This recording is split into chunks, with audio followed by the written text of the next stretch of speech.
ഇന്ന് ഞാൻ കുട്ടികൾക്ക് വളരെ പെട്ടെന്ന് ഉണ്ടാക്കി കൊടുക്കാൻ പറ്റിയിട്ടുള്ള ഒരു ദോശ പിസ്സ ആണ് കാണിക്കുന്നത്. അപ്പോൾ ദോശൻ്റെ മാവ് ഉള്ള ദിവസങ്ങളിൽ ഇങ്ങനെ ഒന്ന് ട്രൈ ചെയ്ത് നോക്കുക. അപ്പോൾ ഇതെങ്ങനെ ഉണ്ടാക്കാൻ നമുക്ക് നോക്കാം. അപ്പോൾ അതിന് വേണ്ടിയിട്ട് ഞാനിവിടെ കുറച്ച് വെജിറ്റബിൾസ് എടുത്തിട്ടുണ്ട്. കുറച്ച് ഒനിയൻ ചെറുതായിട്ട് കട്ട് ചെയ്തത്, പിന്നെ റെഡ് ക്യാപ്സിക്കം, കുറച്ച് യെല്ലോ ക്യാപ്സിക്കം.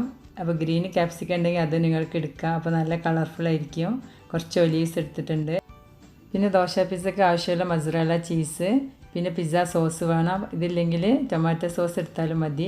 പിന്നെ ഉണക്കമുളക് പൊടിച്ചത് വേണം, പിന്നെ ഒലീവ് ഓയിൽ വേണം. പിന്നെ നമുക്ക് ആവശ്യമുള്ളത് ദോശമാവാണ്. അപ്പോൾ ദോശമാവ് അധികം തിക്കാവരുത്, അധികം ലൂസാവരുത്, ഈ ഒരു ടെക്സ്ചറിൽ എടുക്കണം കേട്ടോ. അപ്പോൾ ഇങ്ങനെ നമുക്ക് പിസ്സാക്കി എടുക്കാൻ നോക്കാം.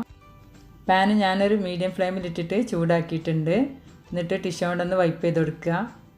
എന്നിട്ട് നമുക്ക് എത്ര സൈസ് വേണോ അതിനനുസരിച്ച് മാവ് ഒഴിച്ചു കൊടുക്കുക. പക്ഷേ അത് ഒരു ഉത്തപ്പത്തിൻ്റെ കട്ടിയിലുണ്ടാകാൻ പാടുള്ളൂ കേട്ടോ. അധികം നൈസാവരുത്, അധികം കട്ടിയാവരുത്. ഉത്തപ്പം ഉണ്ടാക്കണം എങ്ങനെയാണ് ആ കട്ടിയിൽ വേണം നമുക്ക് ഇതിൻ്റെ ബേസ് ഉണ്ടാക്കാൻ. അപ്പോൾ ഇതൊന്ന് ഒഴിച്ച പാടെ തന്നെ നമുക്ക് വെജിറ്റബിൾസ് ഇട്ട് കൊടുക്കണം. അപ്പോഴാണ് അതിന്മേൽ സ്റ്റിക്കായിട്ട് വെജിറ്റബിൾസൊക്കെ നിൽക്കുള്ളൂ. അപ്പോൾ നമുക്ക് ആവശ്യത്തിനനുസരിച്ച് വെജിറ്റബിൾസൊക്കെ ചേർത്ത് കൊടുക്കുക. ചേർത്ത് കൊടുത്തതിന് ശേഷം ഒന്നിങ്ങനെ പ്രസ് ചെയ്ത് കൊടുക്കണം. അപ്പോൾ അതിന്മേൽ സ്റ്റിക്കായിട്ട് കിട്ടുകയും ചെയ്യും, വെജിറ്റബിൾസ് ഒന്നും പുറത്തോട്ട് പോവുകയില്ല. എന്നിട്ട് ആവശ്യത്തിന് ഒലിവ് ഓയിൽ ഞാൻ ഒഴിച്ച് കൊടുക്കുന്നുണ്ട്. ഒലിവ് ഓയിൽ ഇല്ലെങ്കിൽ ബട്ടർ ചേർത്ത് കൊടുത്താലും മതി. ഇനി വെജിറ്റബിൾസൊക്കെ ഒന്ന് ജസ്റ്റ് ഒന്ന് കുക്കാവാൻ വേണ്ടിയിട്ട് മുകൾ ഭാഗം ഒന്ന് വെന്ത് വരാൻ വേണ്ടിയിട്ട് ഒരു 2 സെക്കൻഡ് ഒന്ന് മറിച്ചിട്ട് കൊടുക്കുക. എന്നിട്ട് ഒന്ന് പ്രസ് ചെയ്ത് കൊടുക്കുക. ഈ സമയത്ത് മീഡിയം ടു ലോ ഫ്ലെയിമിലാക്കി വെക്കുക. ഇനി ഇതൊന്ന് കുക്കായതിന് ശേഷം ഒന്ന് തിരിച്ചിട്ട് കൊടുക്കുക. എന്നിട്ട് ഇതിൻ്റെ മുകളിൽ കുറച്ച് പിസ്സ സോസ് ചേർത്ത് കൊടുക്കുക. പിസ്സ സോസ് ഇല്ലെങ്കിൽ ടൊമാറ്റോ സോസ് ചേർത്ത് കൊടുത്താലും മതി.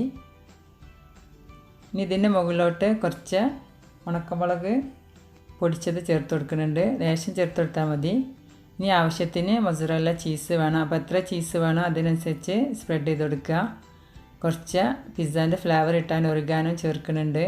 ഇനി ഇതൊന്ന് സിമ്മിൽ ആക്കി വെക്കുക. എന്നിട്ട് ഒന്ന് ചീസ് മെൽറ്റാണ് വരെ നമുക്കൊന്ന് വെയിറ്റ് ചെയ്യാം. ഇപ്പോൾ ചീസ് മെൽറ്റായിക്കണോ നോക്കാം. ഇപ്പോൾ ചീസൊക്കെ നല്ലോണം മെൽറ്റായി വന്നിട്ടുണ്ട്. ഇപ്പോൾ നല്ല ടേസ്റ്റി ആയിട്ടുള്ള ദോശ പിസ്സ റെഡി ആയിട്ടുണ്ട്. അപ്പോൾ തീർച്ചയായിട്ടും നിങ്ങളൊന്ന് കുട്ടികൾക്കൊക്കെ ഉണ്ടാക്കി കൊടുക്കണം. നല്ല ടേസ്റ്റാണ്. അപ്പോൾ ഇൻഷാ അല്ലാഹ് അടുത്ത വീഡിയോ ആയിട്ട് വീണ്ടും കാണാം.